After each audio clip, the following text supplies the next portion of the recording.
actually want to go no contact with our parents. We were forced to, because when a parent puts a child in a position where the child has to choose themselves and their mental health over the emotional, physical, spiritual damage that's being done to the child by the parent, it's one of the most difficult decisions that an individual can make. And I think it's really important to note that a lot of us understand the trauma that our parents went through prior to having us. We understand that they didn't have the resources that we have now. We understand that they didn't grow up the way that we have grown up with them. But all we have ever asked of them is to stop treating us as if what they've done to us has had no impact on us, especially when we've taken the time to understand how their lives and their parents have impacted them. I told my mother directly that I would rather be homeless on the street with nothing and have a healthy relationship with her than have her speak to me and treat me the way that she has. And it still didn't click for her. I went through some of the worst losses in my life, and she mocked the entire situation. So for me, when a parent kicks a child when they're at the low points that I have faced, you forced me to go no contact with you, because at that point, contact with you is causing me physical harm. A lot of people don't understand that a lot of us have very internal reactions to the hurt and pain that our parents have caused us that manifests itself in a physical nature. For me, I start shaking, I get night sweats, I start having panic attacks.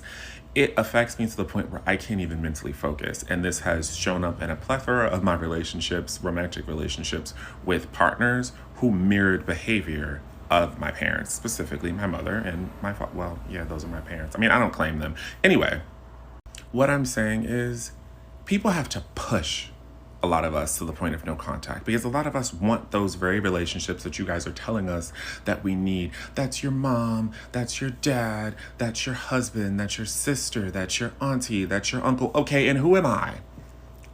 Who am I? Do I not matter in this equation? Because if I'm not going to matter to you, them, I have to matter to myself. Like, I can't just continue to put everyone ahead of me.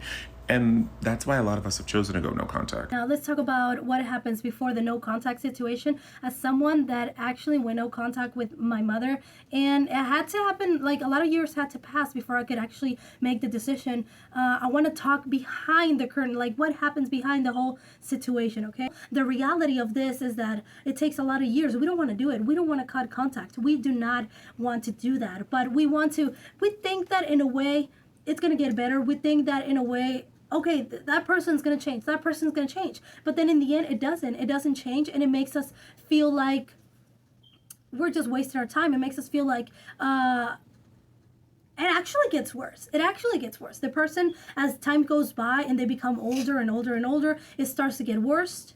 I have seen it on my situation. I have seen it, and I just found out a lot of awful things that is just like, oh my God, what is going on with this person, right? What is going on with this situation? Why they do not get some sort of therapy to fix it, to try to understand why everybody's walking away from their lives, and they just don't get it. They don't get it. They think they're the victim. They think that everybody's wrong. Everybody, like, oh, there's 7 kids walked away, but they think they're the victim. Right? They don't recognize that there's some sort of pattern of kids just walking away from them, and they don't understand why they're not the problem. They think that everything's fine. As time passes by, you realize that there's a lot of things that you could forgive that person for. You could forgive them, but then there's just some sort of point in your life where you realize that, no, it's not worth it. Like, I want my sanity. I want my peace. You can forgive that person, because I forgave that person for a lot of the things they did when I was little. And then you start to just mourn them while you're still with them, while you're still talking to them. You start to realize that the situation is just getting worse and worse and worse, that they're not going to change. You start to think like, okay, I wish I could just live across the world where I don't have to see them all the time. You start to think that way, even though you would still talk to them, but not see them constantly, right? That's like the first step, that you start to think, okay, I don't want to stop talking to them, but maybe I could move across the globe, or I could move a few states away so I don't have to see them all the time. Maybe I could just answer a few messages. Like, so in your head, you start to get like trying to create some sort of distance. Okay, like, okay, but not completely stop talking to them. But then after you get the distance and you realize that the situation is just still there, they're not changing, and it will never change, you start to realize that, you know what, you're better off without that really immature energy in your life. You're really just better off without it. So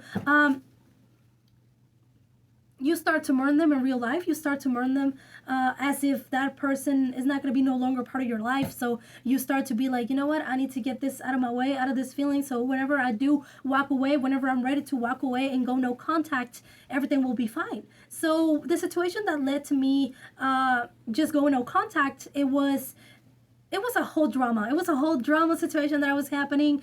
And whenever she called me and she was being dramatic and crying and all that stuff, I couldn't stand her energy. I just couldn't.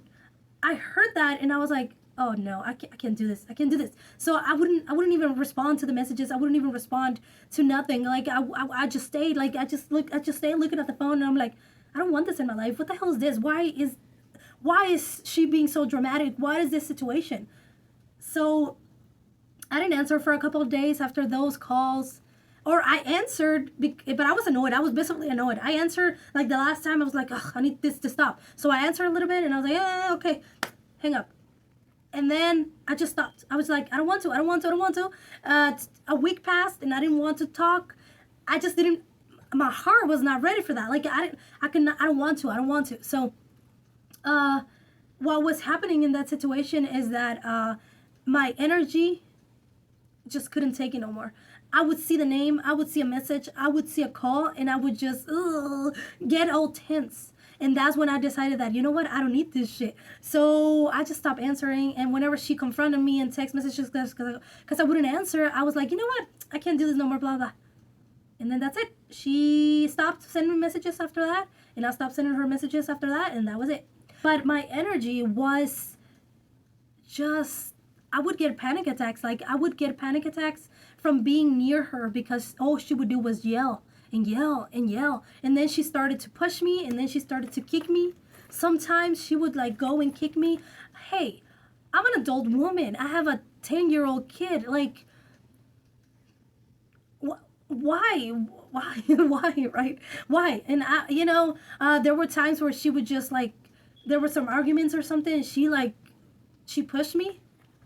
And I just laughed. I didn't say nothing. I was like, I just laughed and I was like, okay, let's have dinner. Nothing happened. I'm trying to not make it bigger than it is, right? Because I don't want the whole situation to get out of control.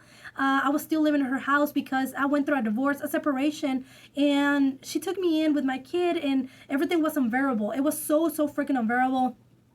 So, but, there were times where she would just kick me with her shoes, with her boots, kick me on my feet, like kick me. And I'm like, I didn't say nothing. I wouldn't say nothing. Sometimes she would just come into my room just to yell at me, just to talk to me, and I would just stay quiet. One, because I'm at her house. I don't want no fights, and I'm in her house. I'm gonna respect their house or whatever. I'm not gonna be yelling at my mother, right? I'm not gonna be yelling at her. I'm not gonna. Yes, sometimes I would just scream. We would scream because she would just scream and yell every day, and she would just attack, not just me but her other kids, her husband. She would just attack everybody. So I would feel like, okay, you get to a certain point where you just have to yell back, right? You just have to sometimes, but a lot of the times I would just stay quiet and that would irk her more. That would make her just more angry. And a lot of the times I would just decide to stay quiet because all she wanted was a response from me, but I didn't want to give her that response. I just felt like, okay, this is not my house. I shouldn't be making no scene, even though she's making that scene, right? I shouldn't be making that scene. I shouldn't. This is not my house. I'm not in the place for me to defend myself, right? So what happened there, I was starting to become really, really depressed. I started to really become really depressed. And that was the first time, even after what happened with my divorce, my situation, even after that happened, I went through a really depressive situation with my separation because that guy it was a whole mess. It was bad. It was really, really bad. So, but this situation with my mother after my whole separation wasn't as comparable. The depression I felt from my ex-husband, it wasn't as comparable as what my mom made me go through. Just think about that. And whatever happened with me and my ex-husband was bad, was horrible, really, really bad. But still, it wasn't as much as what my mom made me feel. Like, I had not been depressed since I was like 16. And when I was 16, I was suicidal, I was depressed. And when I was right here with my mom, it made me feel like that. I just wanted to be homeless. I just wanted to leave. But I couldn't because I had my kid. But the situation was that I just wanted to leave. I just wanted to grab my bags and leave. And at the first opportunity for me to leave, I left. So I just needed that relief, okay? I needed that relief. I was having panic attacks. If she would talk to me, and it was not even like talking, she would just start yelling immediately, just like being very just horrible, neurotic. So my nerves were very tense. My nervous system was like this all the time, like this all the time. So I started having like panic attacks. I started like shaking because every time I would just like I couldn't. There were a lot of fights always, like on special days like Christmas, Thanksgiving. There were always this fights. It was just too much on me. So, decision, and I'll see you in the next one.